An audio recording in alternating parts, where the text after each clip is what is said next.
Di awal pemerintahan beliau ingin memberikan arahan kebijakan beliau selama 5 tahun yang akan datang kepada hampir 5.000-an, lebih dari 5.000 ya Pak Wamen. Prabowo Subianto untuk bertemu dengan seluruh jajaran pengambil keputusan di Republik ini. Itu yang disampaikan oleh beliau tadi, dan karena ini kesempatan pertama di awal pemerintahan beliau ingin memberikan arahan kebijakan beliau selama 5 tahun yang akan datang kepada hampir 5.000-an, lebih dari 5.000 ya Pak Wamen. 7.000 pengambil kebijakan di segala tingkatan yang ada di negara kita, mulai dari pusat, seluruh menteri, wakil menteri ada, kepala badan, wakil kepala badan ada, seluruh eselon 1 di tingkat pusat ada semua, Forkopimda mulai dari provinsi sampai kabupaten kota hadir semua, kemudian juga instansi vertikal, kejaksaan, itu ada semua tadi.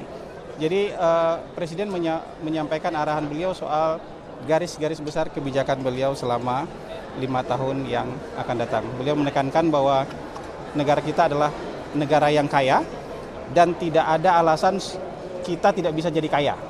Nah, oleh sebab itu semuanya harus bekerja keras, tidak hanya bekerja keras tapi juga harus efisien, ya, juga harus lepas dari korupsi. Nah, ini penekanan dari beliau itu kerja keras, harus efisien dalam bekerja, termasuk juga dalam menggunakan anggaran. Jangan gunakan anggaran, jangan hambur-hamburkan anggaran untuk kegiatan-kegiatan yang manfaatnya tidak banyak atau malah tidak bermanfaat sama sekali.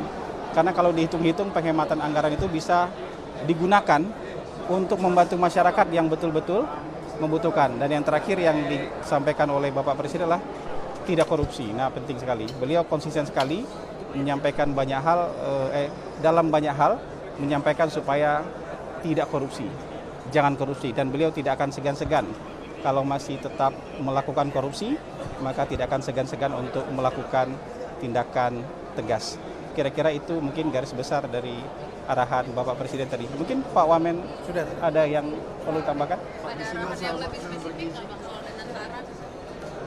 Di akhir tadi beliau menyampaikan soal gagasan untuk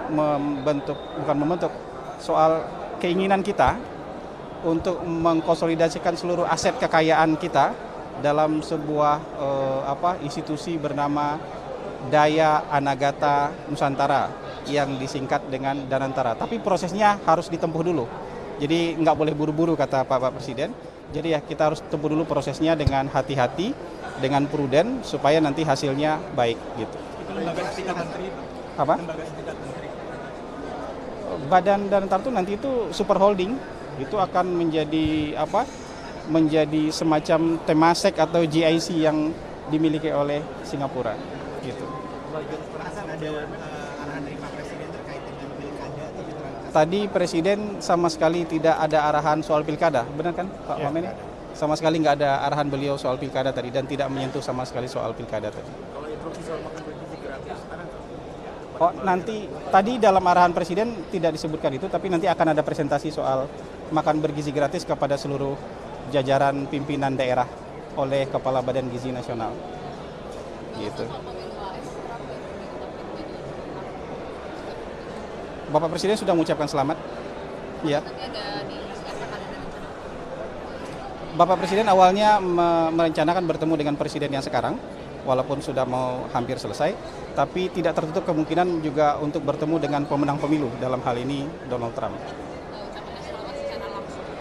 Beliau sudah menyampaikan tertulis itu di media sosial beliau. Ya. Gitu. Tadi di dalam, Presiden tidak ada arahan apapun soal pilkada tadi, sama sekali tidak menyinggung pilkada tadi. Kenapa? Iya, nyaris 90% mirip dengan pembicaraan di sidang kabinet kemarin. Jadi ini yang kalau arahan kepada menteri kan di sidang kabinet, dan arahan untuk seluruh pimpinan di daerah itu di rapat koordinasi pusat daerah hari ini. Jadi kira-kira 90% arahannya isinya sama.